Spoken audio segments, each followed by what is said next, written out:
হিসেবে গড়ে উঠবে। এজন্য বিশ্বনবী মুহাম্মদ রাসূলুল্লাহ সাল্লাল্লাহু আলাইহি ওয়াসাল্লামকে আল্লাহ পাক রব্বুল আলামিন জাহেলিয়াতের স্বপ্ন প্রসারকে চুরমার করে সারা বিশ্বে ইসলামকে প্রতিষ্ঠিত করার জন্য যে মহান দায়িত্ব দিয়ে প্রেরণ করেছিলেন, সেই সাথে মহানবী সাল্লাল্লাহু আলাইহি ওয়াসাল্লামকে দিয়েছিলেন আল্লাহ পাক রব্বুল আলামিনের পক্ষ থেকে মহাগ্রন্থ আল কোরআন। বিশ্বনবী মুহাম্মদ রাসূলুল্লাহ সাল্লাল্লাহু আলাইহি ওয়াসাল্লাম এই কোরআনকে নিয়ে, কোরআনের শিক্ষা নিয়ে আরবের সমাজ যখন দ্বীনের দাওয়াত দিতে লাগলেন, তখনই আরবের সেই কাফের সমাজ বুঝতে পারল কোরআনের শিক্ষা যদি এই জমিনে চালু হয় তাহলে জাহেলিয়াতের নেতৃত্ব এখানে আর থাকবে না, এই বিশ্ব নতুন একটি ইসলামী বিশ্বে পরিণত হবে। তাই আজকে থেকে ১৫০০ বছর আগে এই কোরআনের শিক্ষার বিরুদ্ধে, কোরআনের বিরুদ্ধে তারা ষড়যন্ত্র শুরু করেছিল। আল্লাহ পাক রব্বুল আলামিন কোরআনুল কারীমের আয়াত নাযিল করে বিশ্ব নবীকে জানিয়ে দিয়েছিলেন। আল্লাহ পাক বলেছিলেন, ওয়াকালাল্লাযীনা কাফারু লা তাসমাউ লিহাযাল কুরআন ওয়ালগাউ ফীহি লাআল্লাকুম তাগলিবুন, যে তোমরা আজকে থেকে কোরআন আর শুনবে না, আর যেখানে কোরআন শোনানো হয় সেখানেই তোমরা গন্ডগোল করো, তাহলে তোমরা মুসলমানদের বিরুদ্ধে বিজয়ী হতে পারবে। আজকে থেকে ১৫০০ বছর আগে তারা যেমন বুঝতে পেরেছিল মুসলিম বিশ্বের হেদায়েতের জন্য আল্লাহ পাক কোরআন প্রেরণ করেছিলেন, এখনো ১৫০০ বছর পরেও এই জমিনে তারা এটা একই কথা বুঝতে পেরেছে। তাই কোরআনের শিক্ষাকে, কোরআনের আন্দোলনকে, কোরআনের সমাজ গড়ার স্বপ্নকে দুলিশ্বাস করে দেওয়ার জন্য আলেম ওলামার বিরুদ্ধে, ইসলামের বিরুদ্ধে, ইসলামী নিদর্শনগুলোর বিরুদ্ধে বিতর্ক সৃষ্টি করার জন্য ইসলামের দুশমনেরা সক্রিয় রয়েছে। তার মোকাবেলায় আজকে সারা দেশে কোরআন এবং হাদিসের প্রচার এবং প্রসারের জন্য আমার ভাইয়েরা যে উদ্যোগ নিয়েছেন, সারা দেশে ইসলামের যে গণজোয়ার চলছে, এটা যদি আমরা ধরে রাখতে পারি ইনশাআল্লাহ ইসলাম দেশে বাকি থাকবে। আগামী প্রজন্ম ইসলাম শিখবে, ইসলাম জানবে, নিজেকে মুসলমান হিসেবে গড়ে তুলতে সক্ষম হতে থাকুক, সেই কামনা করে আমার বক্তব্য এখানে শেষ করলাম। আসসালামু আলাইকুম ওয়া রাহমাতুল্লাহি ওয়া বারাকাতুহু। আসসালামু আলাইকুম ওয়া রাহমাতুল্লাহি ওয়া বারাকাতুহু। আল্লাহ সুবহানাহু ওয়া তাআলা অশেষ মেহেরবানি, করুণা, দয়া, যে মহান মালিক লাখো কোটি মানুষ থেকে বাছাই করে দিনই এই মজলিসে আমাকে আপনাকে একত্রিত করেছে। আমি আমার আগে যিনি দাঁড়িয়ে কিছু কথা বলছিলেন, জানি না কে সভাপতি, ও আচ্ছা চেয়ারম্যান সাহেব, মাশাআল্লাহ, আলেম, আলহামদুলিল্লাহ, আল্লাহ শুকর। চেয়ারম্যান সাহেব তার বক্তব্যের শেষ দিকে সূরা হামিম আস-সাজদার একটা আয়াত তেলাওয়াত করেছে, আয়াত নাম্বার ২৬। আমি এর সাথে আরো ২ আয়াত যুক্ত করেছি, ২৭, ২৮। চেয়ারম্যান সাহেবের কথাটাকেই আজকে বয়ান বানাইতেছি, যেন ওই কথাটার ব্যাখ্যা এসে যায় উনি কি বলতে চাইছে। আয়াত ৩টা সূরা হামিম আস-সাজদা, যার আরেক নাম সূরা ফুসসিলাত, আমি তেলাওয়াত করেছি ২৬, ২৭, ২৮, ৩টা আয়াত। যার প্রথম আয়াতটা কাফেরদের একটা বক্তব্য। ইমাম কুরতুবী রাহমাতুল্লাহি আলাইহি বলেছেন, তাফসীরে কুরতুবীর মধ্যে আসছে, রাইসুল মুফাসসিরিন হযরত আব্দুল্লাহ ইবনে আব্বাস রাদিয়াল্লাহু তাআলা আনহুমার বর্ণনা যে এই আয়াতগুলো আল্লাহ তাআলা মক্কার কাফেরদের সম্পর্কে নাযিল করেছেন। কাদের সম্পর্কে বলেন তো? এলোমেলো হইলে চলবে না, শুরু থেকে মনোযোগ লাগবে কথা শুনতে। এলোমেলো কথা আমি বলতে পারবো না, এক লাইনের কথা চলবে। আমাদের হাতে সময় কম, আমিও খুব ক্লান্ত, গলা একদম বসা, এই জন্য কথা একদম মনোযোগ দিয়ে না শুনলে কথা মজা লাগবে না। এমনি আমি দুর্বল মানুষ, এর মধ্যে এলোমেলো অবস্থা দেখতে ভালো লাগে না। এই এত বড় আয়োজন, আমি জানি না এলাকার সিস্টেম কি, আমি কখনো এদিকে আসি নাই, কিন্তু আমার কাছে মনে হচ্ছে এটা আয়োজকদের সাথে পরামর্শ পরে দিলেও পারতাম, কিন্তু আমি চলে যাব, কারোর সাথে বসার সময় আমার নাই। এজন্য বলে যাচ্ছি যে সামনে থেকে একদম এরকম খোলা মাটির মধ্যে না বসাইয়া একটা বিছানার ব্যবস্থা করলে ভালো হয়। এটা অসম্ভব দেখাচ্ছে আমাদের কাছে। এটা মস্তিষ্কের মধ্যে যখন ফ্রেশ না থাকে পরিবেশ, বয়ান করাও আসলে কষ্ট লাগে। পরিবেশটা সুন্দর থাকলে বয়ান করতেও ভালো লাগে। আপনারা তো ঠিক করবেন, আপনার পক্ষে কথা বলছি না, সুবিধাবাদী। الذين كفروا عذابا شديدا ولنجزينهم أسوأ الذي كانوا يعملون। আল্লাহ বলেন যারা কাফির তাদেরকে আমি অবশ্যই কঠিন শাস্তি ভোগ করাবো, এবং তাদের এই অপকর্মের শাস্তি আমি আল্লাহ কড়ায় গন্ডায় বুঝিয়ে দিই। প্রথম আয়াত আল্লাহর জবাবের, শেষ আয়াত মালিকের কথা। ذلك جزاء أعداء الله النار لهم فيها دار الخلد جزاء بما كانوا بآياتنا يجحدون।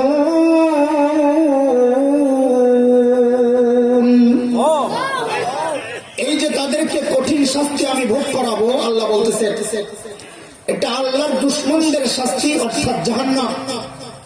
সেখানে তারা চিরকাল থাকবে, কারণ তারা আল্লাহর আয়াতকে অস্বীকার করেছে। এই হচ্ছে আয়াত তিনটার মোটামুটি তর্জমা। কাফেরদের বক্তব্যের মূল কথা কয়টা? বলেন কথা বলেন, কয়টা? এক, কোরআন নিজে শুনবা না, দুই, কাউকে শুনতে দিবা। দোস্ত, একটা কথা আগে বুঝে নেন, আমি কখনো আপনাদের এলাকায় আসি না। আমার বয়ানের আবার একটা ধরন আছে, সবার একটা ধরন থাকে, আমার একটা ধরন আছে। আমার ধরন হচ্ছে আমি লম্বা ভূমিকা সাজাই, অনেক দূর থেকে গুছাইতে জায়গায় আইসা 2-3 মিনিটে কথা শেষ করে। এজন্য শুরুতেই আপনাদের কাছে মনে হবে কিছু এলোমেলো কথা বলতেছি, নানান জায়গায় দৌড়াইতেছি, আমি মূল পয়েন্টে নাই। চেয়ারম্যান সাহেব মূল একটা কথা বলেছেন, ওইটাই বয়ানের আমার আজকে মৌজু, আলোচনার বিষয়। কিন্তু এই জায়গায় আমি সরাসরি ঢুকবো না, তাইলে আপনার কাছে বিষয়টা ক্লিয়ার হবে না। অনেক দূর থেকে আমি গুছাইতে আসবো ইনশাআল্লাহ।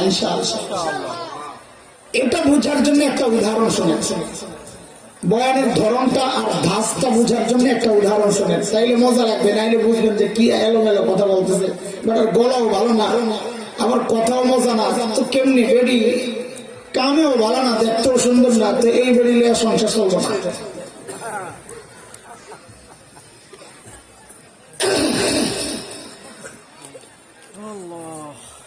বাড়িতে মেহমান আসছে, তো মেজবান বাড়িওয়ালা বাজারে যাচ্ছিল, তো মেহমান বলে তোমাদের বাজারটা একটু আমিও দেখতে চাই, সাথে যাবে। তো মেহমান বলে চলো। তো বাজারে গিয়ে মেজবান বাড়িওয়ালা একবার চালের দোকানে যায়, একবার ডাল, একবার তরকারি, একবার মাছ, একবার গোশত, এক এক দোকান থেকে এক একটা কিনতেছে। তো মেহমান বলে কি ভাই বাজার করবে তুমি, ভালো কথা, এত দোকানে দৌড়া উঠে। তো বাড়িওয়ালা কি বলে, আরে ভাই আমি কই যাই এটা তোমার বিষয় না, তুমি বাজার দেখতে আসছো, আমার পিছনে চলো, বাজারে অনেক গলি, আমাকে ঠিকঠাক মতো ফলো না করলে তুমি হারায়া যাবা, তখন আর কপালে খাওয়া জুটবে না। আমি কোন দোকানে যাই এটা তোমার দেখার বিষয় না, তুমি দেখবা খাবারের টেবিলে খানা ঠিক আছে কিনা। তা আমিও লম্বা সময় আপনাদেরকে নিয়ে বাজারে ঘুরবো, বুঝে আসছি কথা। আপনি চিন্তা করেন না ভাই, এত দোকানে যান কেন, আপনি এত জায়গা ঘুরেন কেন? বলে ভাই আমি কই কই ঘুরি, এটা তোমার বিষয় না। আমি তোমার যে খাবারটা খাওয়াইতে চাই, ওটার জন্য আমাকে নানান দোকানে যাইতে হবে, এটা তোমার ব্যাপার না। তুমি দেখবা খাবারের টেবিলে খাবার ঠিক আছে কিনা। চেয়ারম্যান সাহেব লাস্টে যে কথাটা বলছে, ওটা হলো আমার খানার টেবিলের খানা। বুঝে আসছি নি কথা? নতুন মানুষ আপনাদের এলাকায় কোনটা বইলে কোন বিপদে পড়ি থাক ভাই, চেয়ারম্যান সাহেব যেটা বলছে ওটারে ব্যাখ্যা দিয়া যায়, যা যাবে ঝড় ঝাপটা সব এই বেড়ার উপর দিয়া। আমি নাই এই কামে, আপনি আবার চলে যায় না, আমার ভালো লাগে। আমি আপনার বক্তব্যের ব্যাখ্যা দিতেছি।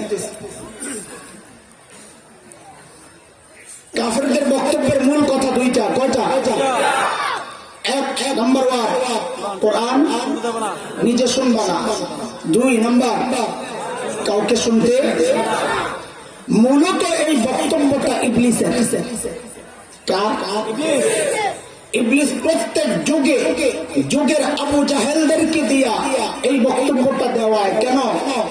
কারণ ইবলিসের চূড়ান্ত টার্গেট হচ্ছে বান্দাকে রব থেকে বিচ্ছিন্ন করা। প্রমাণ? হ্যাঁ, আমি আমার প্রত্যেকটা কথা কোরআনের আয়াত দিয়ে সাজায়া সাজায়া বলবো, যেন কথাগুলো ওজনদার পায় ইনশাআল্লাহ। আমাদের কথা কি তা? ইবলিসের চ্যালেঞ্জ এটা, বান্দাকে রব থেকে বিচ্ছিন্ন করা। ইবলিস বলেছে সূরা আরাফ আয়াত 16, ইবলিস বলে, আল্লাহ আমাদেরকে জানাইছে, قال فبما أغويتني لأقعدن لهم صراطك المستقيم। আল্লাহ যাদের কারণে আপনি আমাকে তাড়াইয়া দিচ্ছেন, আমি এদেরকে ছাড়বো না। বলে কি করবি? বলে তারা যেই রাস্তা দিয়ে আপনার কাছে আসবে, সিরাতে মুস্তাকিম, আমি ওই রাস্তায় বসে যাব, তাদেরকে আসতে দিব না আপনার কাছে। কাজে বোঝা গেল ইবলিসের চূড়ান্ত টার্গেট হচ্ছে বান্দাকে রব থেকে বিচ্ছিন্ন করা। বান্দাকে রব থেকে বিচ্ছিন্ন করার পথ কি, পদ্ধতি কি, পন্থা কি, কোন রাস্তায় আগাইলে বান্দাকে রব থেকে বিচ্ছিন্ন করা যায়, এটা বুঝতে হলে সূরা রহমানের প্রথম 3টা আয়াত একটু খেয়াল করতে হবে। আরেক দোকানে যাইতেছি, চলে। মালিক বলে, আর রহমান আল্লামাল কুরআন খালাকাল ইনসান।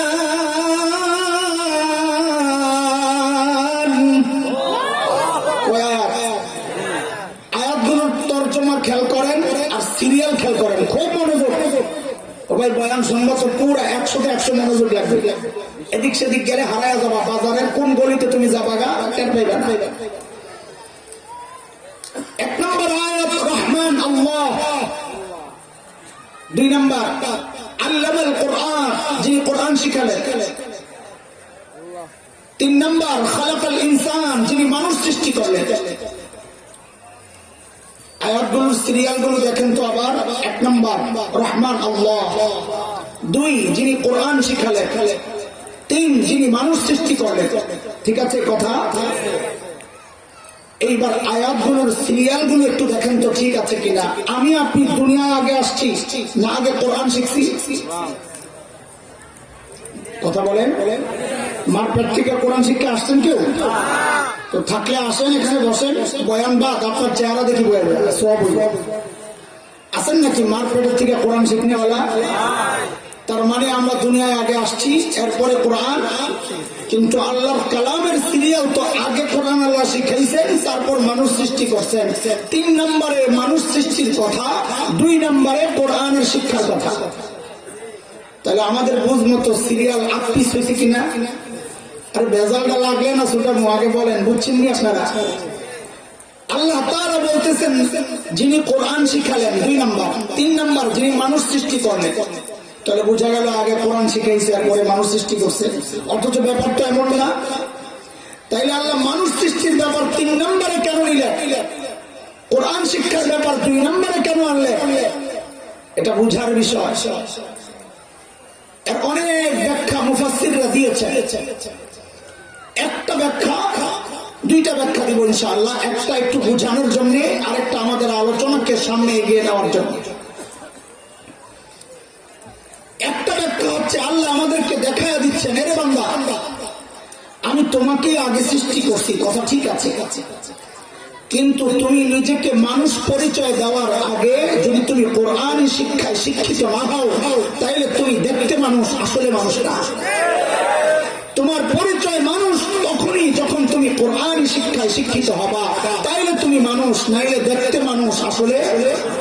কথা বুঝে আসছে? একটা উদাহরণ শোনেন, তাইলে আরো বুঝে আসবে।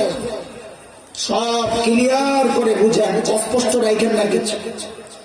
বুঝাইতে আসছে, আমরা খেলতে আসি নাই, কি করতে আসি নাই।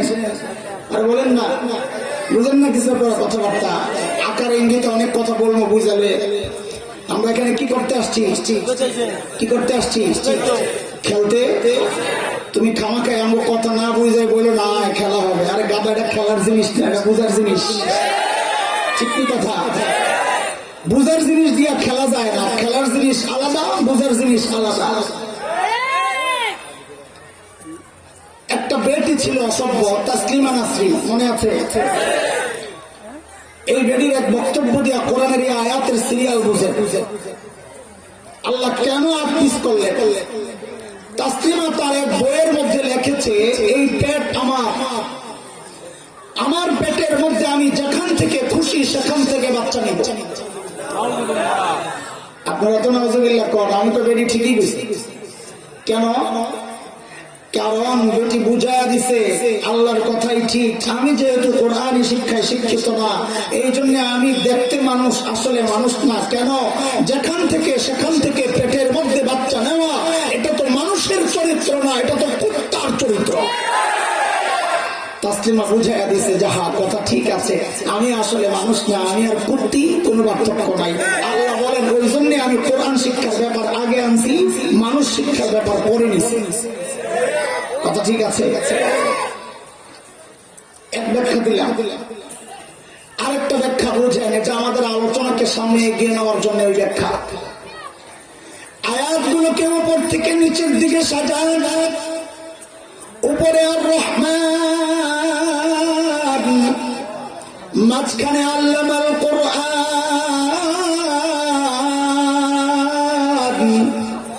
নিচে খালাকাল ইনসান। উপরে রহমান, মাঝখানে কোরআন, নিচে ইনসান। আল্লাহ কি বোঝাচ্ছেন বান্দারে? আমি রহমান উপরে, তুমি মানুষ নিচে। আমি রহমানের রহমত যদি তুমি মানুষ পর্যন্ত আনতে চাও, দুনিয়ার কোন তন্ত্রে মন্ত্রে কাজ হবে না, দুনিয়ার কোন সিস্টেমে কাজ হবে না। রাস্তা একটাই, রহমান আর বান্দার মাঝখান দিয়া কোরআনকে ঢুকায়া দাও।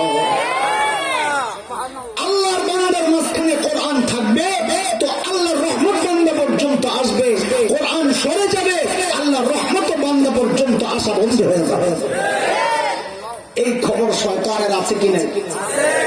ওই জন্য দোস্ত, শয়তান মানুষকে রব থেকে বিচ্ছিন্ন করার তার যে চূড়ান্ত টার্গেট, ওটা বাস্তবায়নের জন্য সে যে রাস্তা অবলম্বন করেছে, সেটা হচ্ছে বান্দাকে কোরআন থেকে দূরে সরাইয়া দাও, বান্দা অটোমেটিক রব থেকে বিচ্ছিন্ন হয়ে যাবে। বুঝে আসছে কথা? এক দোকানের সদাই শেষ, চলেন আরেক দোকানে যাই। আমি কই আছি এখন? বাজারে। কোথায়? মাশাআল্লাহ, বলেন কোথায়? এটা মাথায় রেখেন, যারা পরে আসছে আগা মাথা কিচ্ছু বোঝার দরকার নাই, বয়ে থাকুন, দেরি করে আছে। চলেন আরেক দোকানে যাই। শয়তান বড় বাপ্পা, বাপ্পার কোনদিন মানুষকে এক পদ্ধতিতে ধোকা দেয় না।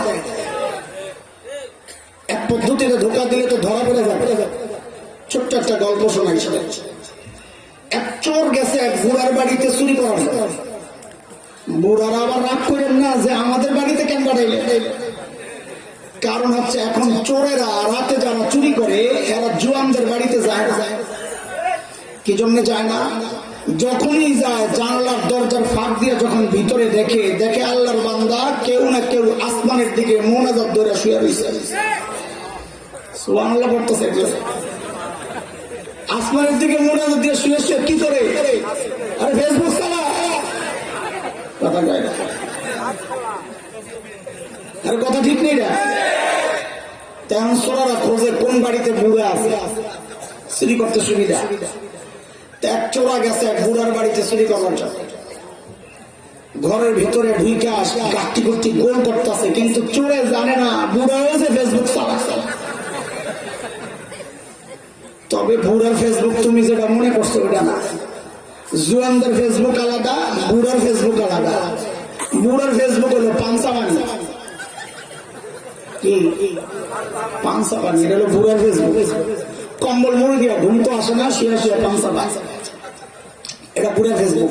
তুমি ফেসবুক চালাইয়া যে মজা পাও, বুড়ায় পান চাবাইয়া সাদা একটু বাড়াইয়া কাঁচা সুবারিয়া দিয়া ওই পানটা চাবাইলে ফেসবুকের চেয়ে মজা বেশি পায়। সিটাং এর কথা হইলো তো আরো মাশাআল্লাহ, যে স্পেশাল সুবারি আপনাকে কক্সবাজারে দেখেই শান্তি। খাওয়ার কথা মনে করলে ডর লাগে, কিন্তু দেখে খুব সুন্দর লাগে। আমার দেখলেই আমার ভয় লাগে, আল্লাহ কি জিনিস এটা, নেশা আসা। তো বুড়ার টের পাইছে ঘরের চোখ ঢুকছে, কিন্তু এখন ঘরের ভেতরেই যদি ধরে তো চোর তো কিল করি দিয়া পালায়া যাবে, চিৎকার দিলে আশেপাশের মানুষ টের পাবে না। তো বুড়া চুপচাপ শুয়ে রয়েছে, কয়েছে কামসা। চোরে গাঁটি গুটি গোল করে উঠানে নিয়ে রাখছে, গাঁটি কান্দে লইব। ঠিক এই মুহূর্তে চাচা পিছনে যায় খাপ করে চোরে ধরছে। কিন্তু চোর তো ডিজিটাল। আগেরকার দিনের চোরারা খালি গায়ে যাইতো, তেল তুল নাই খায়, ধরলে পুরুত করে বেরিয়ে যেত। আর এখনকার ডিজিটাল চোর তেল দেয় মাথায়, যেন ধরা পড়লে বুদ্ধি করে বেরোতে পারে। ঠিক নি কথা? ওই চোরের চাচায় যখন যায় খাপ করে ধরছে, চোর লড়ে চলে না, একদম সোজা দাঁড়িয়ে রয়েছে চাচার মুখের দিকে তাকায়। কিরে এমনি তাকায় রুসকে চিন্তা করতেছি, কই চুরি করতে আসলাম, কই আইছো? আপনার চেহারাটা পুরো আমার আব্বার মতো। বহুদিন ধরে চাচা আব্বা ডাক শোনে না, পোলা থাকে বিদেশ। যেই না আব্বা বলছে, চাচার মনটা একটু নরম হয়ে গেছে। তারপরে উপরে উপরে একটা ঝাড়ি মারছে, তো চুরি করতে আসিস কেন? কইলেই তো চিন্তা করতেছে।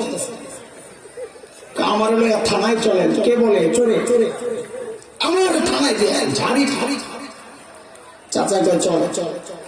থানার দিকে রওনা দিছে, কিছুক্ষণ পরে কাঁপতেছে, কিরে ঠিক এখন তো কোনো টেনশন নাই, কিন্তু পুলিশে যখন আমার হাজতে ফালাইয়া রাখবে, শীতে না জানি আমি মারাই যাই। কত শীতের রাতে শীতের কাপড় ছাড়া কেন আইছিস? বাজার আমি কি শীতের কাপড় ছাড়াইছিলাম, মানে একটা চাদর গায়ে দিয়ে আইছিলাম। চাদরটা কই? চাদর গায়ে দিয়া গাঁটটি গোল করতে ঝামেলা, ওই জন্য চাদরটা আপনার ঘরে রাইখা, গাঁটটিটা রাইখা মনে করছিলাম চাদরটা আনতে যাবো, এর মধ্যেই তো আপনি ধরলেন। চাদর কই? আপনার ঘরের ভিতরে। এখন যদি একটু সুযোগ দেন, আপনি দাঁড়ান, আমি চাদরটা লয়ে যা। চলে ঘরে গেছে, চাচায় তো অপেক্ষা, চাদর লয়ে তো আর না। কিরে পাস না লাইটটা জ্বালা, চোর তো কথা কয় না। কিছুক্ষণ পর চাচা ঘরে ঢুকা দেখে, আয় মাহবুব, চাচা যেই দামি কম্বলটা গায়ে দিয়ে শুয়ে আসিল, চোরা ওই কম্বলটা বইটা আরেক দরজা দিয়ে পালাইছে।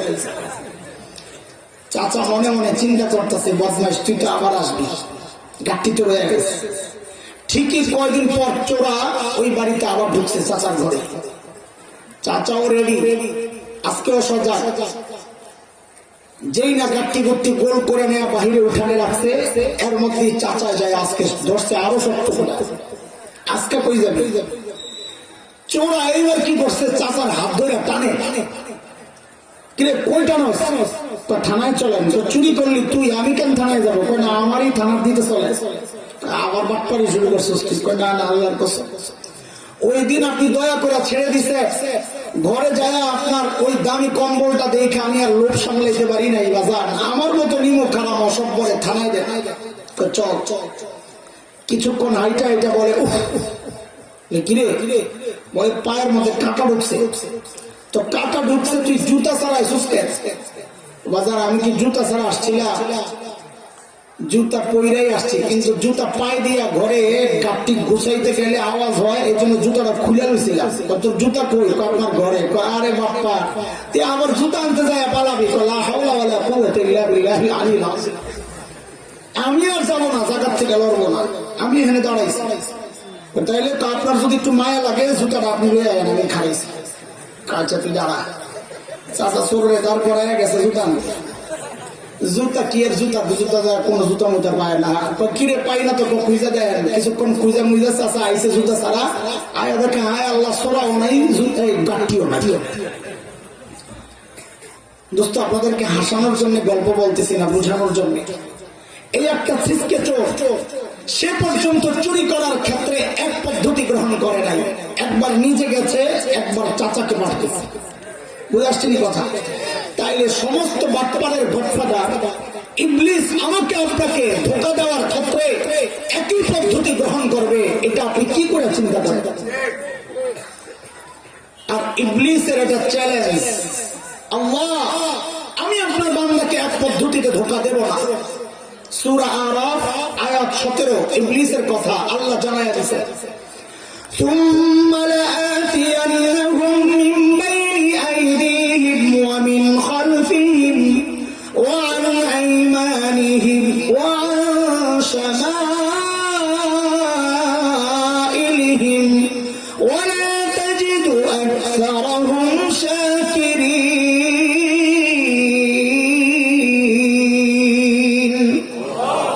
আল্লাহ আমি আপনার বান্দাকে সামনে দিয়া, পেছন দিয়া, ডান দিয়া, বাম দিয়া হামলা করবে। মুফাসসিরিনে কেরাম বলেন এর অর্থ হচ্ছে ইবলিস মানুষকে এক পদ্ধতিতে ধোঁকা দিবে না, নানান পদ্ধতিতে হামলা করবে। বুঝে আসছে কথা? চলেন আরেক দোকানে যাই। কি সেটা? ঠিক 2 আয়াত পর 20-21 নম্বর আয়াত সূরা আরাফ আল্লাহ বান্দাকে দেখায়া দিবেন, এই দেখ ইবলিসের চ্যালেঞ্জের বাস্তবতা দেখ। তোদের বাবা আর মা আদম আর হাওয়াকে ধোঁকা দেওয়ার ক্ষেত্রে ইবলিস এক পদ্ধতি গ্রহণ করে নাই, 4টা পদ্ধতি গ্রহণ করে তারপর ধোঁকা দিয়েছে। কয়টা বলে কথা বলেন, কয়টা? কাকে কাকে? বাবা মাকে। কাকে? বাবা আদম আর মা হাওয়াকে ধোঁকা দেওয়ার ক্ষেত্রে ইবলিস কয় পদ্ধতি গ্রহণ করেছে? সূরা আরাফ 20-21 নম্বর আয়াত আল্লাহ বলছেন, খেয়াল করে, فوسوس لهما الشيطان ليبدي لهما ما وري عنهما من سوآتهما وقال ما نهاكما ربكما عن هذه الشجرة إلا أن تكونا ملكين أو تكونا من الخالدين وقاسمهما إني لكما لمن الناصحين। কয় পদ্ধতি? কয়টা? আমি আয়াতগুলো তর্জমা শোনাবো না, আমি শুধু ধোঁকাগুলো আঙ্গুল দিয়ে দিয়ে দেখায় দিই। কেন জানেন? কারণ সেম ধোঁকাগুলো এই সমাজের মানুষকে ইবলিস দেয়। যে ধোঁকা আমার বাবা আর মাকে দেওয়া হয়েছে, ওই সেম ধোঁকা এখনো দেওয়া হয়, কিন্তু আমরা বুঝি না, ধোঁকা খাওয়া যায়। সময়ের একজন আলেম হিসাবে আপনাকে চোখে আঙ্গুল দিয়া ইবলিসের ধোঁকাগুলো একটু দেখায় দিতে চাইতেছে। খেয়াল করে, ইবলিসের 1 নম্বর ধোঁকা, মা নাহাকুমা রাব্বুকুমা আন হাযিহি শাজারা। আয়েশা জিজ্ঞেস করতেছে, এই ফল খান না কেন? আদম আর হাওয়াকে ইবলিস জিজ্ঞেস করতেছে ফল খান না কেন? তো বলে আল্লাহ নিষেধ করছে এই জন্য খাই না। তো ইবলিস বলে, আরে আল্লাহর কথা তো আপনারা বুঝেন না। কে বলতেছে? কার সামনে? আমি আদম আর বলবো না, আমি বলবো নবী, আপনিও বলবেন নবী, তাইলে খেলার জমবে। কথাটা বুঝে আসবে সহজে। বলেন এই কথাটা আল্লাহর কথা বুঝে নাই কে? নবী। কে বলতেছে? আরে কে বলতেছে? এটা মাথায় রেখেন। এখন থেকে বলবো বক্তব্য ইবলিসের কার সামনে বলতেছে? নবীর সামনে। বলেন কার সামনে? এটা খেয়াল করে, এটা সূক্ষ্ম বিষয়, কেন পরে বুঝবেন। আইসা বলে ফল খান না কেন? আল্লাহ নিষেধ করছে। হায় হায়, আল্লাহর কথা তো আপনারা বুঝেন নাই। কি বলছে? আশা যারা আলেমরা বুঝে গেছে, মারেফা না কেনার পেজ দিছে। এবার আপনারা বুঝেন, ধরেন এই লাইনে 10টা কাঁঠাল গাছ আছে, আইসা জিজ্ঞেস করতেছে কাঁঠাল খান না কেন? আল্লাহ নিষেধ করছে। হায় আল্লাহ, আল্লাহ নিষেধ করছে আশ-শাজারা মা নাহাকুমা রাব্বুকুমা আন হাযিহি শাজারা। আল্লাহ এই যে 1 নম্বর নির্দিষ্ট গাছ, এটার ফল খেতে মানা করছেন। আরো যে 9টা আছে ওটা তো মানা করে নাই, ওখান থেকে খান। তো আল্লাহর বক্তব্যের ব্যাখ্যা দিল কে? মুফাসসির হুজুরের নাম কি? আরে বলেন না, মুফাসসির হুজুরের নাম? কার সামনে তাফসীর করতেছে? কার সামনে? ওহো, কারবার তো এই জায়গায়। আমরা তো বুঝি নাই। তাইলে এই সময়ে ইবলিসের দোসররা শরীয়তের ব্যাখ্যা দেয় আয়েশা ওই নবীদের ওয়ারিস উলামায়ে কেরামের সামনে। শিখতে কার থেকে? আরে শিখতে কার থেকে? সময়ের সবচেয়ে বড় শিক্ষক আর আলেম হচ্ছেন নবীরা। নবীর সামনে আল্লাহর বক্তব্যের ব্যাখ্যা দিচ্ছে ইবলিস। ঠিক ইবলিসের দোসররাও এখন আলেমদেরকে শরীয়তের ব্যাখ্যা বোঝায়। আপনারা বুঝেন না এগুলা? মূর্তি ভাস্কর্যের মধ্যে পার্থক্য আছে, আপনারা হুজুরা বুঝেন না এটা। মূর্তি আর ভাস্কর্যের মধ্যে কথা কয় না বলে, আপনারা হুজুরা বুঝেন না এগুলা। শরীয়ত বুঝাইতেছে আমাদের। শিখতে কার থেকে? আর আলেমদেরকে যে শরীয়ত বুঝায় বুঝতে হবে, সেই ইবলিসের দোষর। আমরাও বড় মুসিবতে আছি, খুব চাপে আছে। এই কথা মানতে চায় না যে ভাস্কর্য মূর্তির মধ্যে পার্থক্য আছে, না মানতে চায় না। কেস, মামলা, হামলা, নিষিদ্ধ, কত ঝামেলা যাইতেছে উপর দিয়া। তো শেষে চাপে বইরা মেনে নিছি, হ্যাঁ মূর্তি আর ভাস্কর্যের মধ্যে পার্থক্য আছে। আপনারা মনে মনে চিন্তা করতেছেন, আরে হুজুর তো গেল ঘুরে। হ্যাঁ, কি করবো, বিপদে আছে। আমার জায়গায় আপনি থাকলে বুঝতে ভাই মাইনা লইছি মূর্তি আর ভাস্কর্যের মধ্যে পার্থক্য আছে। কি পার্থক্য? পার্থক্য হলো মূর্তি বানাইলে জাহান্নামে যাইতে হবে, ভাস্কর্য বানাইলে দোজখে যাইতে হবে। ঠিক আছে না? পার্থক্য আছে না? আর কথা বলেন, পার্থক্য আছে না? আছে আছে। মূর্তি বানাইলে কই কই, ভাস্কর্য বানাইলে কোথায়? পার্থক্য আছে না? আছে। মাইনে রয়েছে, যা এখন খুশি থাক। এখন কি খুশি থাক। এর মানুষ ধোকায় পড়ে না। দ্বীনের ব্যাপারে আলেমের চেয়ে বেশি বোঝা এটা ভালো লক্ষণ না, এটা ধ্বংসের লক্ষণ, পতনের লক্ষণ, পতনের লক্ষণ, মরণের লক্ষণ। এক আল্লাহর বান্দা মৌলবী দেখতে পারে, আছে না এরকম মানুষ? অভাব নাই। মৌলবী দেখতে পারে। একদিন সপ্তাহ দেখে কি নামাজের মধ্যে ইমামের জায়গায় পিছনে বড় বড় মৌলবীরা, হুজুররা এত ঘুমের থেকে উঠাই মনে মনে খুশি, মোল্লারা আমার চিনল না রে। আল্লাহ তো ঠিকই আমার মর্যাদা দিছে, মোল্লারা নামাজে আমার পিছনে আর আমি। আর কথা বলো না, নিজের ছেলেরে পাঠাইছে সময়ের সবচেয়ে বড় আলেমের কাছে, যা এই স্বপ্নের ব্যাখ্যা লইয়া। দেখবি হুজুররা আমারে দেখতে পারে না তো উল্টা পাল্টা ব্যাখ্যা দিবি। ছেলে গেছে সময়ের সবচেয়ে বড় আলেমের কাছে, হুজুর একটা স্বপ্নের ব্যাখ্যা জানতে হবে। বলে কি? বলে আমার আব্বা স্বপ্ন দেখছে হুজুর আপনারা সবাই পিছনে নামাজের মধ্যে আর আমার আব্বা সামনে। তো হুজুর বলে তোর আব্বার মরণের সময় আসছে। ব্যাখ্যা কি? আর কথা বলেন না। কেমনি? তুই যায় দেখ কেমনি। বাড়িতে যাওয়ার এরপরে বুঝা গেছে হুজুর আসলেই খারাপ, আমার বাপে যে দেখতে পারে না কারণ আছে। কি সুন্দর স্বপ্নটা দেখলো আব্বা, কি ব্যাখ্যাটা দিল, মনগুলো আসলেই খারাপ। বাড়িতে গেছে, যায় দেখে ঘরের ভিতর থেকে কান্নার আওয়াজ আসে, আম্মা কান্দতেছে। দৌড়ায় ঢুকছে, মা কান্দেন কেন? তোর বাপ তো মরে গেছে। অবাক হয়ে গেছে, আরে বাপ মরে গেছে। দৌড়ে গেছে হুজুরের কাছে, হুজুর আব্বা তো মরে গেছে, কি ব্যাখ্যা দিলেন? এটা ওইটাই তো দিলাম, কিন্তু আগামাতে তো বুঝলাম না কিছু। আরে গাদা, সাধারণ মানুষ নামাজের মধ্যে আলেমের সামনে তো মরার পরেই যায়, জানাজার লাশ সামনে, হুজুর পিছনে। তার মানে তোর বাবার মরণের সময় আসছে, যেহেতু তোর বাপ দেখছে নামাজের মধ্যে আলেম পেছনে, তোর বাপ সামনে, ওই ব্যাখ্যাই তো দিলাম। মনে রাখো এটা তো নামাজের উদাহরণস্বরূপ আনা। দিন আর শরীয়তের ব্যাপারে যে নিজেকে আলেমের চেয়ে পণ্ডিত ভাবে আর আলেমকে মনে করে বোকা, বুঝে না, খোদার কসম ওনার মস্তিষ্ক বিকৃত হয়ে পতন ধরেছে, পতন আর মরণের সময় আসছে। শয়তান যখন দেখলো 1 নম্বর ধোকায় কাজ হয় নাই, এইবার তার কাজই এটা, একটা ব্যর্থ হইলে আরেকটা মারে, মারছে এবার আরেকটা।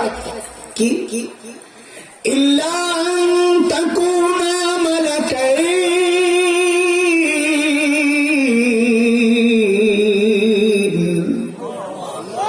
বলে ফল খান না কে? আল্লাহ নিষেধ করছে। হায়, আল্লাহর কথা তো বুঝলেন না, আল্লাহ কি জন্য নিষেধ করছেন? তো কি জন্যে? বলে এই ফল খাইলে আপনারা ফিরিস্তা হয়ে যাবেন। এটা আল্লাহ চাইছে। এটা কি আদমের মর্যাদা বাড়াইতে চাইছে না কমাইতে চাইছে? বলে কমাইতে চাইছে। কেমনে? এটা আলেমরা বুঝবে, বুঝে গেছে, আপনারা তো বুঝেন নাই, বুঝাইতে আসছেন, খেলতে চাইেন না। বারবার কথাটা বলি না, মজা পাই আমি বইলা। আহলুস সুন্নাহ ওয়াল জামাতের আকীদা হচ্ছে সমস্ত নবীদের মর্যাদা সমস্ত মাখলুকের উপরে, এমনকি ফেরেশতাদের উপরে। তো আদম আলাইহিস সালাম নবী, তার মর্যাদা ফেরেশতার উপরে না নিচে? বলেন খেয়াল করেন, খুব মনোযোগ দেন। আমি ওই যুগের শয়তানের ওই প্রথম সময়ের চক্রান্ত গুলো যে এখনো চলতেছে একটু আঙ্গুল দিয়ে দেখায় দিতেছি, বুঝে। আদম আলাইহিস সালামকে শয়তান ফেরেশতা বানাইতে চায়া নবীকে কি বলেছি? আদম না, কাকে? নবীকে ফেরেশতা বানাইতে চায়া শয়তান নবীর মর্যাদা কমাইতে চাইছে না বাড়াইতে চাইছে? বলেন এবার তো বুঝছেন কেমনে কমাইতে চাইছে। বলে এই ষড়যন্ত্র কি এখনো চলতেছে? হ্যাঁ চলতেছে, তুমি আমি টের পাই না। কেমনে? এই ষড়যন্ত্র চলতেছে এখন কওমি মাদ্রাসাকে নিয়ে, একই বক্তব্য একটাই, প্যাকেটের মোড়ক চেঞ্জ হয়েছে, উপরটা চেঞ্জ হয়েছে, ভিতরের জিনিস একটাই। কি সেটা? বলে কওমি মাদ্রাসার শিক্ষা সিলেবাস সংস্কার করা দরকার। কেন? বলে বিজ্ঞান ঢুকাও, ইংরেজি ঢুকাও। বলে কি জন্যে? বলে যেন একজন আলেম ডাক্তার হয়ে বের হইতে পারে, একজন আলেম ইঞ্জিনিয়ার হয়ে বের হইতে পারে। বাপরে বাপ, আমাদের জন্য কি মায়া! সুবহানাল্লাহ। আলেমকে কি বানাইতে চাইতেছে? ডাক্তার। আলেমকে কি বানাইতে চাইতেছে? আলেমকে ইঞ্জিনিয়ার বানাইতে চাইতেছে, আলেমকে ডাক্তার বানাইতে চাইতেছে। মর্যাদা বাড়াইতে চাইতেছে না কমাইতে? কেন? নবী আলাইহিস সালাম বলেছেন, খায়রুকুম মান তাআল্লামাল কুরআন ওয়া আল্লামা, জগতের সর্বশ্রেষ্ঠ মানুষ হচ্ছে যারা কোরআনের শিক্ষক, যারা কোরআনের ছাত্র। একজন আলেমের মর্যাদা তো ডাক্তারের উপরে, একজন আলেমের মর্যাদা তো ইঞ্জিনিয়ারের উপরে। কারণ ওই মানুষগুলা যখন এই আলেমকে ডাক্তার বানাইতে চায়, ওই মানুষগুলা যখন এই আলেমকে ইঞ্জিনিয়ার বানাইতে চায়, মর্যাদা বাড়াইতে চায় না কমাইতে চায়? শয়তান যেমন নবীকে চাইছে ফেরেশতা বানাইতে, শয়তানের দোসররা আলেমকে চায় ইঞ্জিনিয়ার বানাইতে। কথা বুঝছেন কিনা বলে? আমরা একটা পাল্টা প্রশ্ন করতে পারি কি? বলে সমস্যা কি? আমাদের মাদ্রাসার অনেক ছাত্র ধোকায় পড়ে যায়, সমস্যা কি? একজন আলেম ডাক্তার হয়ে বেরিব, একজন আলেম ইঞ্জিনিয়ার হয়ে বেরিব, সমস্যা কি? কোনো সমস্যা নাই, আমরাও চাই আলেম ডাক্তার হয়ে বেরোক, ইঞ্জিনিয়ার বেরোক। কিন্তু আমাদের একটা প্রশ্ন হচ্ছে, এই প্রস্তাব লইয়া কয়দিন মেডিকেল কলেজে গেছো, কয়দিন ইঞ্জিনিয়ারিং কলেজে গেছো, বুয়েটে গেছো কয়দিন, চুয়েটে গেছো কয়দিন, কুয়েটে গেছো কয়দিন, যে মেডিকেল কলেজের সিলেবাস সংস্কার করো। বলে কেন? বলে কোরআন ঢুকাও, হাদিস ঢুকাও, ফাকা ঢুকাও। বলে কেন? যেন একজন ডাক্তার আলেম হয়ে বের হয়, একজন ইঞ্জিনিয়ার আলেম হয়ে বের হয়। এদের কিছু জায়গায় কথা বলো না, সব সংস্কারের মায়া আমার প্রতি। ঘটনাটা কি? ঘটনা হচ্ছে শয়তান চাইছে নবীকে ফেরেশতা বানায় মর্যাদা কমাইতে, শয়তানের দোসররাও আলেমকে ডাক্তার বানায় ইঞ্জিনিয়ার বানায় মর্যাদা বাড়াইতে চায় না কমাইতে চায়। বুঝতেছেন কথা?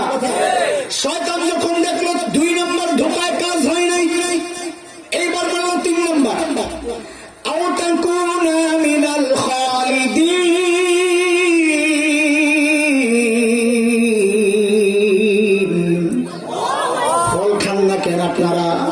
ফল খাইলে আল্লাহ নিষেধ করছেন। হায় আল্লাহ, আল্লাহ কি জন্য নিষেধ করছেন আপনারা তো বুঝেন নাই। বলে কি জন্য? বলে ফল খাইলে জান্নাতে স্থায়ী ভাবে থাকার ব্যবস্থা হয়ে যাবে, এটা আল্লাহ চায় না। বুঝছেন? বলে এখানে কি ধোকা? তো এখানে ধোকা হচ্ছে আল্লাহর মর্জির খেলাফ বক্তব্য। এটা অপেক্ষা কেন? কারণ আল্লাহ আদম আর হাওয়াকে জান্নাতে স্থায়ী ভাবে থাকার জন্য বানানি নাই, বানাইছেন তো দুনিয়ায় পাঠাবেন বলে।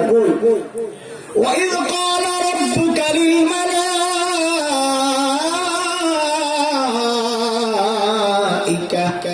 إِنِّي جَاعِلٌ فِي الْأَرْضِ خَلِيفَةً। কই পাঠাবেন? আর বলেন না কই পাঠাবেন? হ্যাঁ, একটা প্রশ্ন আপনাদের জাগতে পারে, যদি জাগে তো জবাব দিব, না হয় খোঁচায়া কথা আগানোর বাড়ানোর দরকার নাই। সেটা হচ্ছে আদম আর হাওয়াকে আল্লাহ যদি দুনিয়ায় পাঠানোর জন্যই বানায়া থাকেন, মাঝখান দিয়ে জান্নাতে কি জন্য বানাইলেন? বানায়া ডাইরেক্ট দুনিয়ায় পাঠাইয়া দিতে। জান্নাতে পাঠানোর কারণেই তো শয়তানের সাথে সাক্ষাৎ গন্ডগোল লেগে গেল। জাগেনি প্রশ্ন? আর প্রশ্ন না জাগলে খামাখা এনে আমার সময় কাটানোর দরকার নাই, সামনে জরুরি কথা হয়ে গেছে আমার। বলেন জাগে?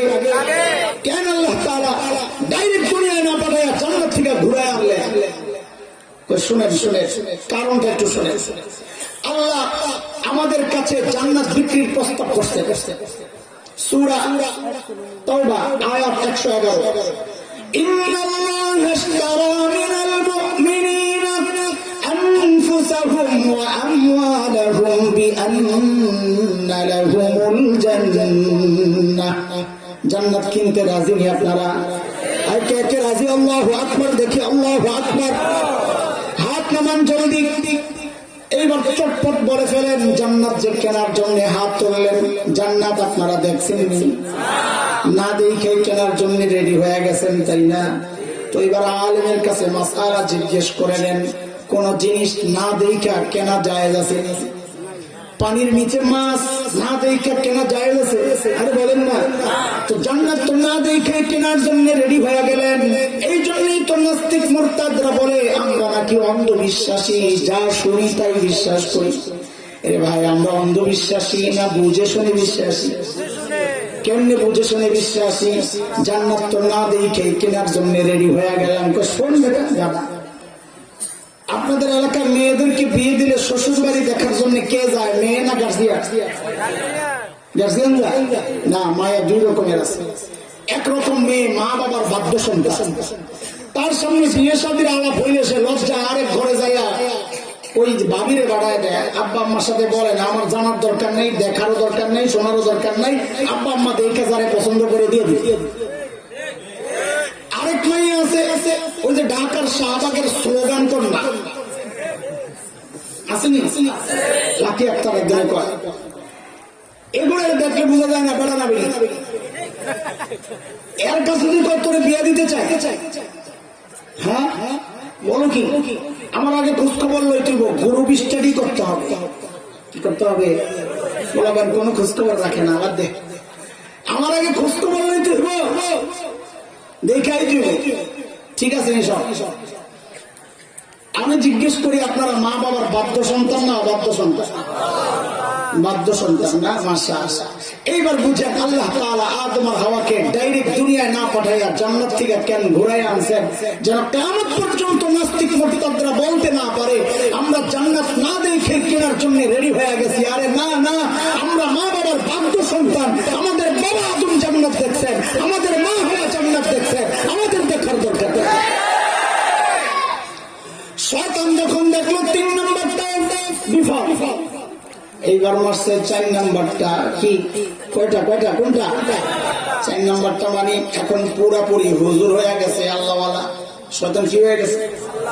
আমি তো এগুলা দেখি আর মনে মনে হাসি। বাংলাদেশে কিছু নেতা আছে সারা জিন্দিগি হুজুরদের বিরুদ্ধে গুতাগুতি কইরা, যেই না নির্বাচন আসে আস্তে করে টুপি টাপি লাগাইয়া বিশাল হাসান বসরি, হিজাব টিজাব লাগাইয়া রাবেয়া বসরিয়া আসেন। এর কথা শিখছে কার থেকে? আঙ্গুল দিয়া দেখা দিতেছি, বুঝো এগুলা শিখছে কার থেকে? ইবলিস যখন দেখছে তিনটা কাজ হয় না, ধোকা দিতে পারে নাই, এইবার পুরো আল্লাহ ওয়ালা হয়ে গেছে। আরে খামাকে আপনাকে কি বুঝামো, আল্লাহর কসম, আল্লাহ ভালো মানুষ, আমি আপনাকে হিতাকাঙ্ক্ষী, আমার ভুল বুঝেন না। কি বলতেছে?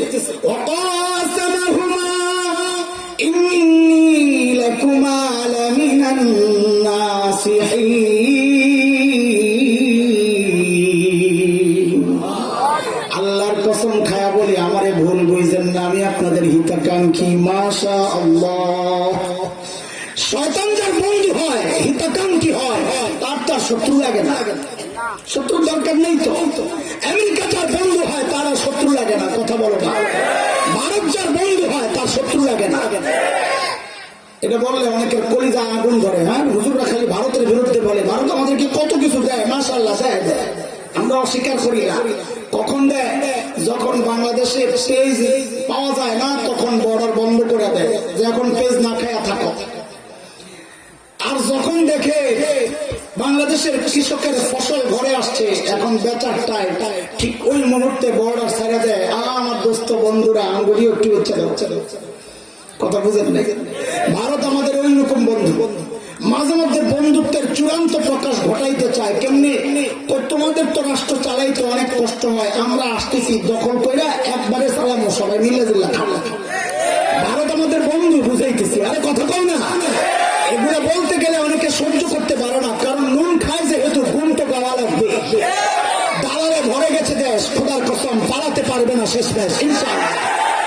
বাংলাদেশের আকাশে শকুনের আনাগোনা পরিলক্ষিত হচ্ছে। যুবক প্রস্তুত হও। উপলব্ধি করতে পারছি সময় বেশি ভালো না, সময় বেশি দেরি নেই। খুব শিগগির একটা কিছু হতে পারে, রক্তাক্ত এক যুদ্ধ, আরেকটি মুক্তিযুদ্ধ হতে পারে। প্রস্তুত থাকতে হবে। দিলের মধ্যে এই চেতনা জাগাও। শাইখুল হিন্দের রুহানি সন্তানরা যতদিন বেঁচে থাকবে ইনশাআল্লাহ, একটা যদি জানা যায়, আল্লাহর কসম, একটাকে জীবন্ত পালাতে দেওয়া হবে না।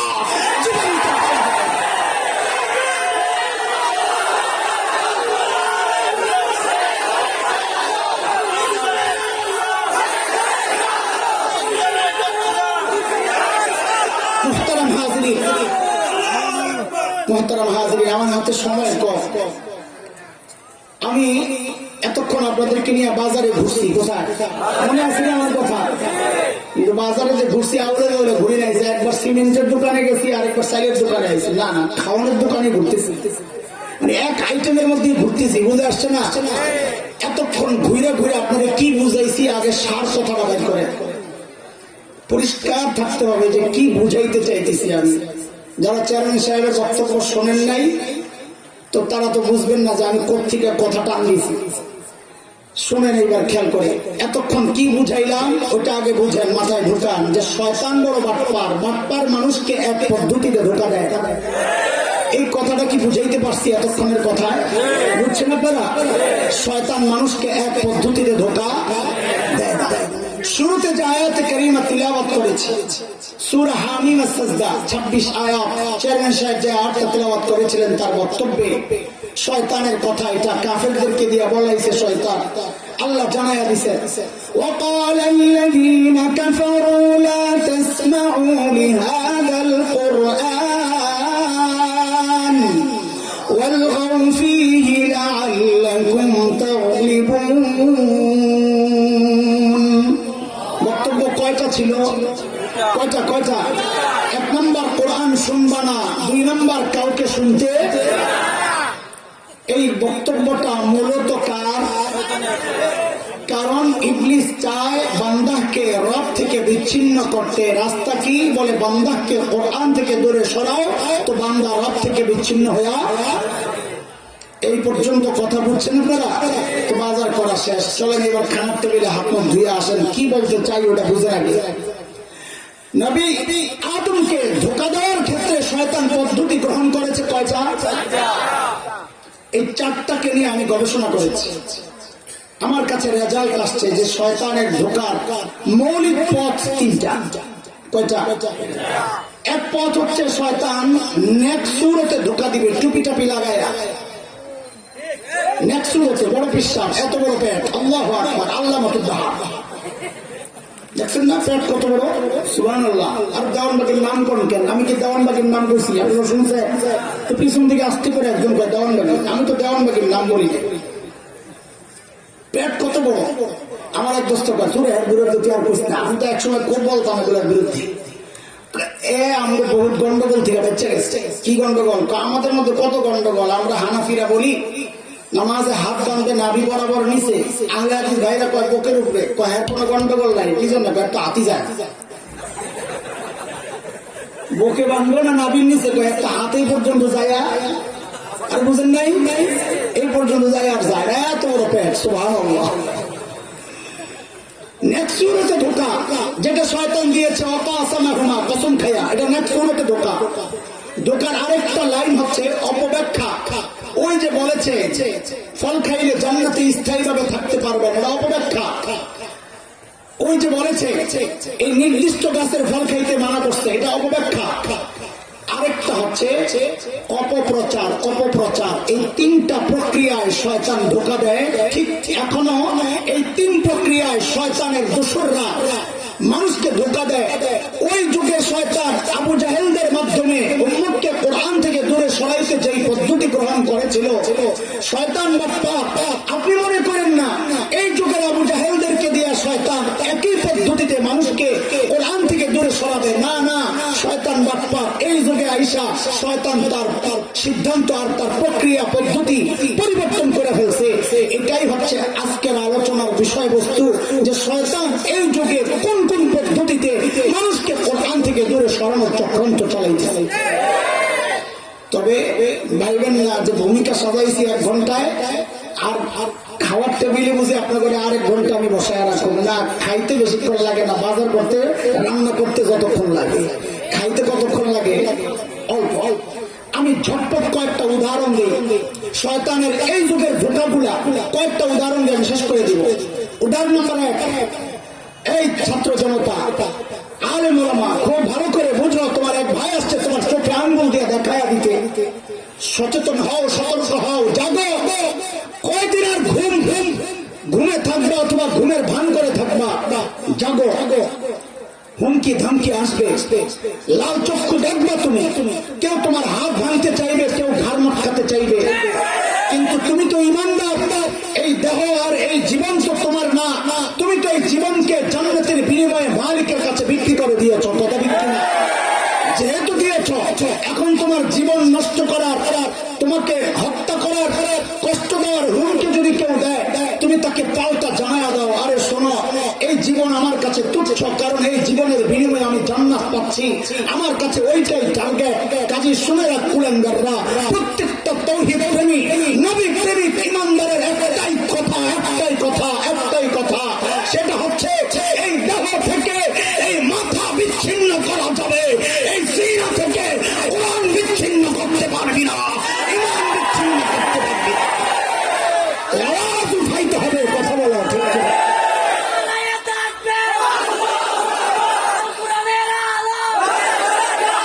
শোনো, কথা শেষ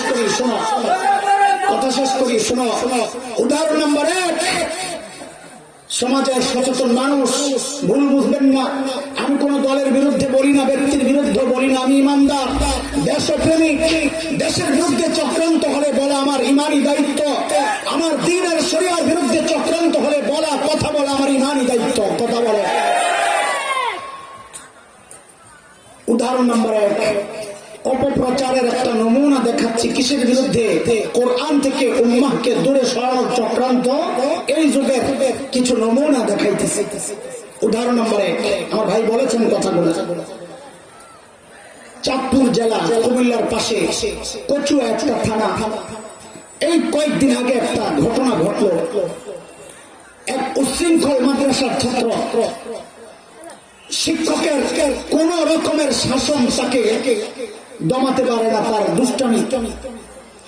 শিক্ষক যখন খুব কঠিন হলো, কঠোর হলে, সে বাবার কাছে যায়, নালিশ করেছে আমাকে মেরেছে।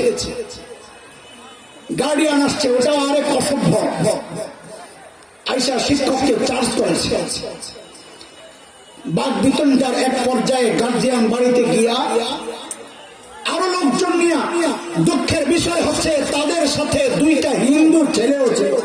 খেয়াল করে এদেরকে নিয়ে এইসব মাদ্রাসায় হামলা করে ভাঙচুর করে ওই আলেমকে ওই হাফেজকে মিথ্যা তুহমত দিয়েছে বলাৎকারে, যে এই ছাত্রের সাথে সে খারাপ খারাপ কাজ করেছে, মিথ্যা কথা। তারপর তার মাথা নেড়া করেছে, ভিডিও করেছে, তাকে প্রচন্ড ভাবে আঘাত করেছে, মারধর করেছে, নির্যাতন করেছে এবং ওই মিথ্যা অপবাদ দিয়ে তাকে পুলিশের হাতে হস্তান্তর করেছে। পরে ভিডিও ফুটেজ থেকে, তাদের সিসি ক্যামেরা থেকে, রেকর্ড থেকে পুরো হিস্টরি দেখে এলাকাবাসী সিদ্ধান্ত নিয়েছে যে না, এটা মিথ্যা কথা, এই শিক্ষক নির্দোষ। কিন্তু বিষয় হচ্ছে মিডিয়াগুলো, অসংখ্য নাস্তিক মিডিয়ারা এই বিষয়টাকে হাইলাইট করে মাদ্রাসার বিরুদ্ধে অপপ্রচার চালিয়েছে। কেন? সিদ্ধান্ত পরে, আমি শুধু উদাহরণগুলো আগে দিচ্ছি, শোনে। উদাহরণ নাম্বার 1। উদাহরণ নাম্বার 2, বাংলাদেশে সাম্প্রতিককালে আমরা আওয়াজ পাচ্ছি একটা সিনেমা মুক্তি পাবে। ভারতের এক নায়ক, যার নায়ক হিসাবে অভিনয় করেছে, সেই সিনেমার মধ্যে দেখানো হয়েছে কালিমা খচিত একটা সাইনবোর্ডের পেছন থেকে সন্ত্রাসীরা বের হচ্ছে। কালিমা খচিত সাইনবোর্ডের পেছন থেকে কারা বের হচ্ছে? সন্ত্রাসীরা। এরা হচ্ছে জিহাদি, মুজাহিদ। অপপ্রচারের ধরন দেখে তাও নায়ককে একটা হিন্দু ছেলে। উদাহরণ নাম্বার 2। উদাহরণ নাম্বার 3, মুসলমান খেয়াল করে বাংলাদেশের জাতীয় দিবসগুলো 16 ডিসেম্বর, 26 মার্চ, 21 ফেব্রুয়ারি স্কুল কলেজ বন্ধ থাকে, খেলাধুলার প্রতিযোগিতা হয় আপনাদের এলাকায়, বাচ্চাদের খেলাধুলার প্রতিযোগিতা হয়, আপনারা লক্ষ্য করে থাকবে। এখন একটা ইভেন্ট নতুন দেখা যায়, যেমন খুশি তেমন সাজো, আসেনি? যেমন খুশি তেমন সাজো। বাচ্চারা যার যার মতো করে সাইজে আসে, যার সাজা যত পারফেক্ট হয় তাকে পুরস্কার দেওয়া হয়। ইদানিং আমরা লক্ষ্য করছি, কেউ চ্যালেঞ্জ করলে আমার কাছে ছবি আছে, আমার প্রত্যেকটা কথার পেছনে হয় কোরআনের আয়াত আছে, আর না হয় বাস্তবতার রিপোর্ট আছে, আমার কাছে দলিল প্রমাণ সব হাজির। কেউ চ্যালেঞ্জ করলে আমি তাকে দেখাতে পারবো। ইদানিং আমরা লক্ষ্য করছি ওই দুইটা ছেলেকে, দুইটা বাচ্চাকে তারা সাজায়। একটা ছোট্ট মেয়েকে, যুবতী মেয়ে সাজায় শাড়ি পরাইয়া, আরেকটা ছোট্ট বাচ্চাকে দাড়ি লাগাইয়া, টুপি লাগাইয়া হুজুর সাজায়। এরা যায় নাটক করে দেখায় কি ওই দাড়িওয়ালা টুপিওয়ালা ছেলেটা যুবতী মেয়ের শাড়ি ধরে টানাটানি করে, বুঝায় এটা হচ্ছে 71-এর চিত্র। 71-এ হুজুররা, রাজাকাররা এইভাবে আমার যুবতী মায়ের ইজ্জত হরণ করেছে।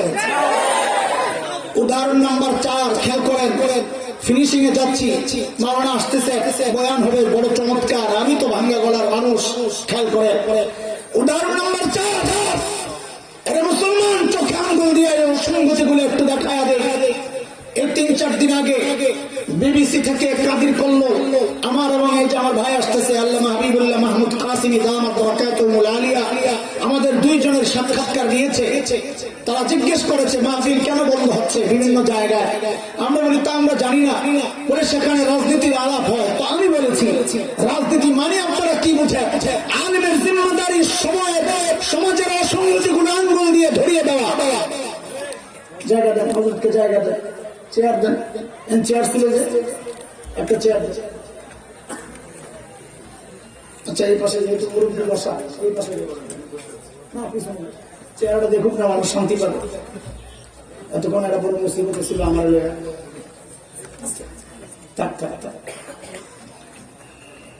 আমরা একদম ছোটবেলার সাথে হাসখানায় যখন ছোট ছোট আমরা কিলাকিলি করি, ওই সময় থেকে আমরা দোস্ত, পুরান সাথী। তো আমি বলেছি এই কথা, বিবিসির সংবাদ যিনি পাঠ করেন, যিনি সংগ্রহ করেন কাদির কল্লোল, যে সমাজের সমস্ত অসংগতিগুলো ধরিয়ে দেওয়া একটা আলেমের কাজ। রাজনীতি বলতে আপনারা কি বুঝেন? একজন দুর্নীতি করে, দুর্নীতির বিরুদ্ধে বললে দুর্নীতিবাজ বলে এটা রাজনৈতিক বক্তব্য। একজন সুদ খায়, ঘুষ খায়, সুদ আর ঘুষের বিরুদ্ধে বললে সে খেপে যায়, বলে এটা রাজনৈতিক বক্তব্য। কারো অবস্থার বিরুদ্ধে বললে সেটাকে রাজনৈতিক বক্তব্য বানায় দেয়। যদি এটা রাজনৈতিক বক্তব্য হয়, এই রাজনৈতিক বক্তব্য দেওয়া আমার জন্য ফরজ, এটা আমার জিম্মাদারি। উদাহরণ নাম্বার 4 আমি শেষ করতেছি, খেয়াল করে। বাংলাদেশের টেলিভিশন, সিনেমা, নাটক, থিয়েটারে এখন সিনেমা হয়, নাটক হয়, একটা ভিলেন চরিত্র থাকে, গাদ্দার চরিত্র। ওই চরিত্রকে সাজায় কেমনে? ইদানিং আমাদের কাছে খবর আসতেছে ওই চরিত্র সাজায়, তার মুখে একটু দাড়ি লাগাইয়া দেয়, মাথায় একটা টুপি, সিনেমার মধ্যে ওই দাড়িওয়ালা টুপিওয়ালা মানুষটাকে দিয়া সমাজের সমস্ত নিকৃষ্ট কাজগুলো করানো হয়। ঠিক আছে কথা? অপপ্রচারের অংশ দেখেন, ফিনিশিং এ পরে আসতেছি। উদাহরণ নম্বর 5, লাস্ট ফিনিশিং, সময় কম, তাড়াহুড়া করতেছি। 2013-র কথা আপনাদের মনে থাকার কথা, ঢাকার শাহবাগে গণজাগরণ মঞ্চ বসেছিল, মনে আছে? তাদের দাবি ছিল যুদ্ধাপরাধীদের বিচার ত্বরান্বিত করা। দেখেন, কেউ রাজনীতির গন্ধ বের করার চেষ্টা করবেন না আল্লাহর হস্তে। গণজাগরণ মঞ্চের ওই দাবির বিরুদ্ধে আমাদের কোনো বক্তব্য নাই, বরং তারা যদি জালেমের বিচার চেয়ে থাকে, এটা নতুন কোনো বক্তব্য নয়। ইমানদাররা 1400 বছর আগের থেকে সব জালেমের বিচার চেয়ে আসছে। কাজে এটা নতুন কোনো কথা না, এটা পুরান কথা। বিপত্তি বাঁধলো কোথায়?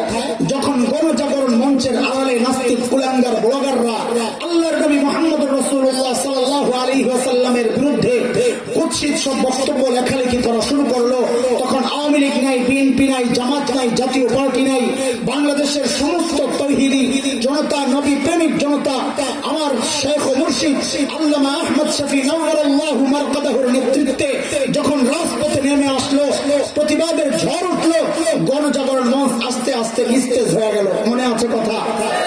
নিস্তেজ হইল না, চাঙ্গা হইল, এটা আমার বলা মাকসাদ না। আমি একটু সূত্রটা টানতেছি। গণজাগরণ মঞ্চ যেই জায়গায় বসেছে ঢাকার শাহবাগ, ওখান থেকে আমার অবস্থান 1.5 থেকে 2 কিলো, সায়েন্স ল্যাবরেটরি মোড়। আমি সবচেয়ে কাছের মানুষ গণজাগরণ মঞ্চের, কাছে মানে জায়গার কাছে, আমার এখন আপনজন মনে করে না। তো গণজাগরণ মঞ্চের উত্তাল সেই দিনগুলোর উত্তাপ আমার শরীরেও লাগে, লোকজন আসা যাওয়া করে, দেখি বুঝি। একদিনের ঘটনা আপনাদেরকে শোনাচ্ছি। ঢাকার সায়েন্স ল্যাবরেটরি মোড়ের নিউ এলিফ্যান্ট রোড, ওখানে একটা লম্বা ফুট ওভার ব্রিজ আছে, পায়ে হেঁটে রাস্তা পার হওয়ার যে ব্রিজ। একদিনের ঘটনা, আমি উত্তর দিক থেকে ব্রিজে করে উত্তর দিক থেকে দক্ষিণ দিকে আমার গন্তব্য। এক যুবতী মা তার ছোট্ট বাচ্চাকে নিয়ে দক্ষিণ দিক থেকে উত্তর দিকে যাচ্ছে। তাদের বেশভূষা, গেটআপ, সেটআপ, পোশাক পরিচ্ছদ, এগুলো দেখে, সাজগুজ দেখে, গালে উল্টে লাগানো, মাথায় পতাকা, জাতীয় পতাকার কাপড় বাঁধা, এগুলো দেখে আমার বুঝতে কষ্ট হয় নাই যে এরা গণজাগরণ মঞ্চ থেকে আসছে মাত্র। এতে আমার কোনো আপত্তি নাই। একজন মা তার সন্তানকে নিয়ে গণজাগরণ মঞ্চে গেছে, সন্তানের হৃদয়ে দেশপ্রেম জাগ্রত করবে, এটা করতেই পারে, এটা তো মায়েরই কাজ। ইমানি চেতনা জাগ্রত করবে, এটা তো মায়েরই কাজ। আপত্তি এটা না।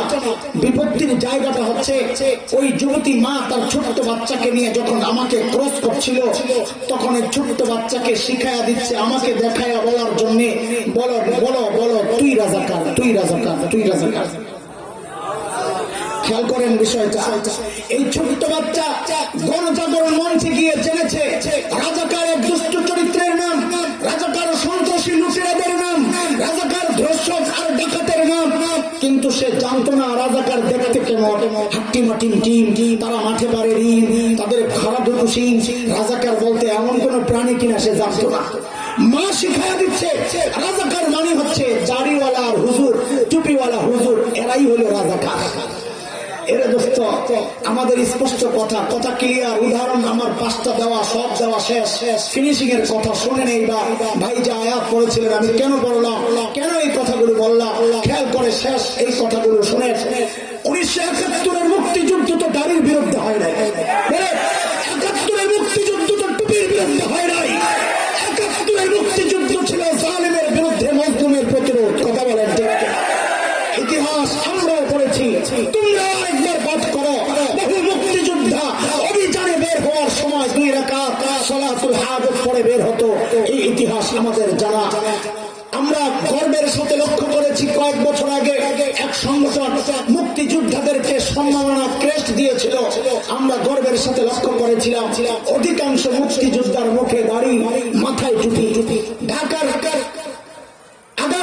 মুক্তিযুদ্ধ জাদুঘর আছে, সেখানে গিয়ে দেখে আসো, দেয়ালে সাঁটানো আছে রাজাকারদের ছবি। অধিকাংশ রাজাকারের মুখে দাড়ি নাই, মাথায় টুপি নাই। রেসকোর্স ময়দানে বঙ্গবন্ধুর 7ই মার্চে সেই তর্জনী নাচিয়ে নাচিয়ে দেওয়া সেই তপ্ত ভাষা আজ আমাদেরকে আন্দোলিত করে সেদিন স্বাধীনতার মহান ঘোষক বলেছিলেন, এবারের সংগ্রাম মুক্তির সংগ্রাম, এবারের সংগ্রাম স্বাধীনতার সংগ্রাম। রক্ত যখন দিয়েছি রক্ত আরো দেব, তবে দেশকে মুক্ত করে ছাড়বো ইনশাআল্লাহ। স্বাধীনতার মহান ঘোষক যেই মুক্তিযুদ্ধের ডাক দিয়েছিলেন ইনশাআল্লাহ বলে, ওই মুক্তিযুদ্ধের দাড়ির বিরুদ্ধে হতে পারে না, টুপির বিরুদ্ধে হতে পারে না, ইসলামের বিরুদ্ধে হতে পারে না। কথা বলেন ঠিক না? তাই আমাদের জিজ্ঞাসা এরা কারা যারা মুক্তিযুদ্ধকে দাড়ির বিরুদ্ধে দাঁড় করাতে চায়, যারা মুক্তিযুদ্ধকে টুপির বিরুদ্ধে দাঁড় করাতে চায়, যারা আলেম ওলামার বিরুদ্ধে সামান্য ছোটখাটো তুচ্ছ ঘটনাকে বিশাল আকারে প্রচার করে মাদ্রাসার বিরুদ্ধে অবস্থান নিচ্ছে, এরা কারা? খোদা কসম, এর সাথে আওয়ামী লীগের সম্পর্ক নাই, বিএনপি জামাত জাতীয়বাদী কোন রাজনৈতিক দলের সম্পর্ক নাই। এরা হচ্ছে যুগের আবু জাহেল। ওই যুগের আবু জাহেলদেরকে দিয়া শয়তান ডাইরেক্ট বলাতো, লা তাসমাউ লিহাযাল কুরআন ওয়ালগাউ ফীহি, কুরআন শুনবে না, কাউকে শুনতে দিবা না। শয়তান বড় বাটপার। এই যুগের আবু জাহেলদেরকে দিয়া শয়তান কাজ তো ওইটাই করা, কিন্তু বক্তব্য পরিবর্তন করেছে, সিস্টেম পরিবর্তন করেছে। অপপ্রচার, মিথ্যা কথার মাধ্যমে, অপব্যাখ্যার মাধ্যমে শয়তান এমন একটা কাজ করছে, আস্তে আস্তে একটা নষ্ট প্রজন্ম তৈরি করছে, যাদের অন্তরের মধ্যে দাড়ির প্রতি ঘৃণা ঢুকায়া দিচ্ছে, টুপির প্রতি ঘৃণা ঢুকায়া দিচ্ছে। কেন? যারা এই প্রজন্ম আস্তে আস্তে দাড়িওয়ালা থেকে টুপিওয়ালা থেকে দূরে সরে যায়, আলেম ওলামা থেকে দূরে সরে যায়, আস্তে আস্তে কোরআন থেকে দূরে সরে গিয়ে শয়তান তার মিশন বাস্তবায়ন করবে। আলেম থেকে বিচ্ছিন্ন করে, কোরআন থেকে বিচ্ছিন্ন করে শয়তান তার চূড়ান্ত টার্গেট বাস্তবায়ন করবে, মানুষকে বান্দাকে রব থেকে বিচ্ছিন্ন করে দিবে। এই অবস্থা আমাদের স্পষ্ট কথা। বাংলাদেশে ইসলাম কচুরি পানার মতো ভেসে আসে না। এই দেশের ইঞ্চি ইঞ্চি মাটি আমার বুজুর্গদের সেজদার সাক্ষী। কথা বলেন ঠিক কিনা? এই দেশের ইঞ্চি ইঞ্চি মাটি সেজদার সাক্ষী, চোখের পানির সাক্ষী। কথা বলেন ঠিক কিনা? এই জমিন থেকে কেউ কোরআন শিক্ষা নিশ্চিন্ন করতে আসবে, আমরা স্পষ্ট করে জানিয়ে দিতে চাই, 1971 দেশ মুক্তির জন্য একবার মুক্তিযুদ্ধ হয়েছে।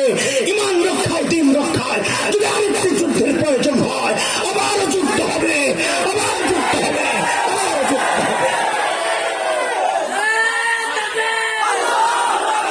আল্লাহ তাআলা আমাদেরকে সমস্ত চক্রান্ত বোঝার তৌফিক দান করেন এবং এগুলো উপলব্ধি করে সতর্ক সচেতন হওয়ার তৌফিক দান করেন।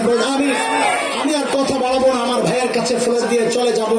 ওই আমার চেয়ারম্যান সাহেব যে আয়াত তিলাওয়াতের মাধ্যমে আমাকে যেই বিষয়বস্তু ঠিক করে দিয়েছেন, আমি ওই বিষয়ের উপর কথা বলার চেষ্টা করেছি, ব্যাখ্যা দিয়েছি।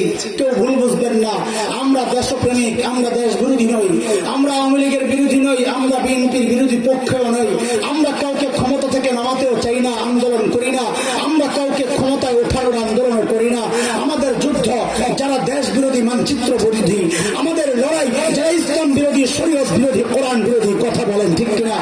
এই জায়গায় আমাদের বড়রা আপোষ করে নাই, আমরাও আপোষ করতে রাজি না, কোন আপোষ করতে রাজি না, কোন আপোষ করতে রাজি না ইনশাআল্লাহ। আল্লাহ তাআলা আপনাদের সবাইকে শয়তানের এই চক্রান্ত আর এই ফাঁদ থেকে হেফাজত করে, উম্মাহকে হেফাজত করে।